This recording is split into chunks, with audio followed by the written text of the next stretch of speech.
US President Donald Trump is pressing Ukraine to withdraw from the Donbass, offering a Article 5-like security guarantee. US negotiators propose a free economic zone in the ruined Donbass. Meanwhile, President Zelensky pushed back against what many view as a push for Ukrainian surrender. What did US propose in recent talks, and how close are we to a deal? US President Donald Trump is pressing President Zelensky to accept creation of free economic zone in Donbass, a core point of negotiations that has drawn sharp criticisms from Ukrainian officials, according to Financial Times. Ukrainian President Volodymyr Zelensky said Thursday that concept is part of ongoing discussions with US envoys about diplomatic steps to end the war. Under the proposal, Ukraine would withdraw its troops from parts of the Donbass that it still controls, while Russia would not advance into that territory. The area would then be designated as a free economic zone. Throughout details of government security and administration remain undefined. Under the agreement, Ukraine would pull back its military forces from the parts of Donetsk region remain under Ukrainian control. However, Russia is not expected to also enter the territory and is not expected to withdraw its own troops. Also, by contrast, Russia has referred similar concept in diplomacy as a demilitarized zone, a term that also suggests limited military access but no clear civilian authority. Officials have not publicly clarified who would govern the zone or how its economic and legal structures would work, a major point of uncertainty in the talks. President Zelensky pushed back strongly against the proposal, saying it lacked fairness and security guarantees for Ukraine. He argued that territorial decisions should not be imposed externally but must be decided by the Ukrainian people, either through elections or referendum, if they are to be legitimate. Zelensky also questioned the logic of military withdrawal, asking why Russian forces should not pull back by the same distance if Ukrainian troops are expected to retreat to make way for the zone. He warned that without robust oversight, there was a real risk Russian forces could later infiltrate or seize control of the area under the civilian presence. The free economic zone idea is part of a diplomatic push by US envoys connected to Trump's peace initiative. Financial Times reporting suggests the proposal is emerging against a backdrop of pressure from American negotiators for Ukraine to respond quickly, including reports that Trump's team want a deal in place before Christmas. But no agreement has yet been reached between Kyiv and Washington on any framework, and Russia has not publicly accepted the free economic zone concept.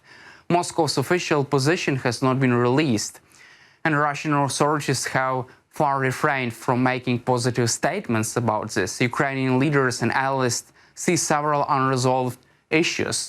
Governance. It remains unclear who would govern the free economic zone, how laws would apply, and how civilians would be protected. Also, questions about security. Critics worry a non-military zone could be vulnerable to Russian influence or infiltration, if not backed by strong guarantees. Also, sovereignty. Ukraine's constitution and political leadership make it difficult to endorse territorial concessions without public approval. It's impossible for Ukraine. While not part of the Financial Times article itself, other reporting confirms the idea of this zone in Donbass has been discussed publicly by Ukrainian leaders as part of peace negotiations, and that Zelensky has emphasized that any territorial compromise would have to be validated by the Ukrainian people through democratic means. Also, peace negotiations involve broader elements: security guarantees, ceasefire deadlines, and future governments of these critical sites like Zaporizhzhia nuclear power plant, all of which remain unresolved as talks continue.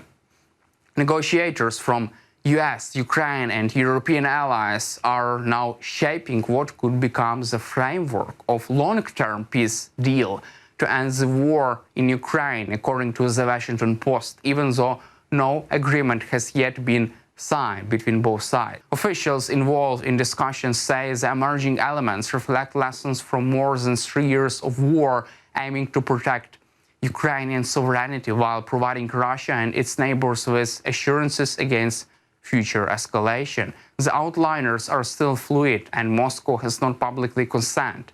A central pillar of the deal is a set of international guarantees for Ukraine. According to Post, US negotiators are proposing guarantees that resemble NATO's collective defense provisions, meaning that if Russia attacks Ukraine again, guarantor countries would help respond. European allies are expected to sign their own pledges. These guarantees are meant to reassure Kyiv that it won't face future aggression alone, even as its NATO long-standing membership remains not on the table. The Post indicates that allowing Ukraine to join EU by 2027 has been floated as part of a plan to anchor the country within Western alliance. Another proposal under discussion involves the creation of this demilitarized zone to the long-standing Korean demilitarized zone monitored by international observers to reduce the risk of renewed fight. While the exact site and operational details are still debated, the concept reflects negotiators' desire to prevent accidental or deliberate after a ceasefire. Military arrangements continue to be continuous. Some drafts reportedly consider caps on Ukrainian forces. The Post notes Ukraine firmly opposed constitutional limits on its military and wants guarantees that any force limitations reflect realistic defense needs rather than imposed ceilings. Perhaps the most sensitive and unresolved element concerns control of territory seized by the Russian forces. Areas such as Donetsk and other occupied regions remain deeply divisive. Ukraine, bound by its own laws and public opinion, rejects proposals that would grant Russia legal sovereignty over land it does not control militarily. Negotiators, the Post reports, have examined creative formulas such as varying degrees of autonomy, special administrative arrangements, and demilitarized governance to try to reconcile Kyiv's legal constraints with the need for a ceasefire. None of these options has yet emerged as an agreed solution. Control of the Zaporizhzhia nuclear power plant, currently under Russian occupation, is a flashpoint in discussions.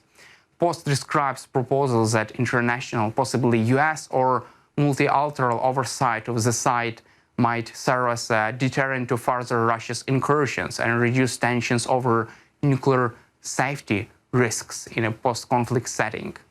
Any peace arrangement would also be tied to extensive economic reconstruction of Ukraine. Western planning envisions hundreds of billions of dollars in investment potentially funded by US, European allies, and private investors. The use of Russian frozen assets as reparations or reconstruction funds has emerged as one of the most controversial but seriously considered ideas. The goal is to catalyze rapid economic recovery and strengthen Ukraine's resilience, while also tying peace terms to rebuilding. Washington Post highlights the politically charged environment in which these negotiations are unfolding. President Trump's mixed messaging and occasional sympathy toward Russia have worried some European and Ukrainian officials who fear US policy could shift abruptly. Nevertheless, American negotiators continue to pursue what they see as a pragmatic pathway to ending the war. Ukrainian leaders insist that any peace agreement must be voluntary and acceptable to the Ukrainian people, not something imposed under pressure. Officials warn that a deal seen as coerced or overly favorable to Moscow could lack domestic legitimacy and fail. Despite the progress, Washington Post emphasized that no final document has been agreed, signed, or fully supported by all parties.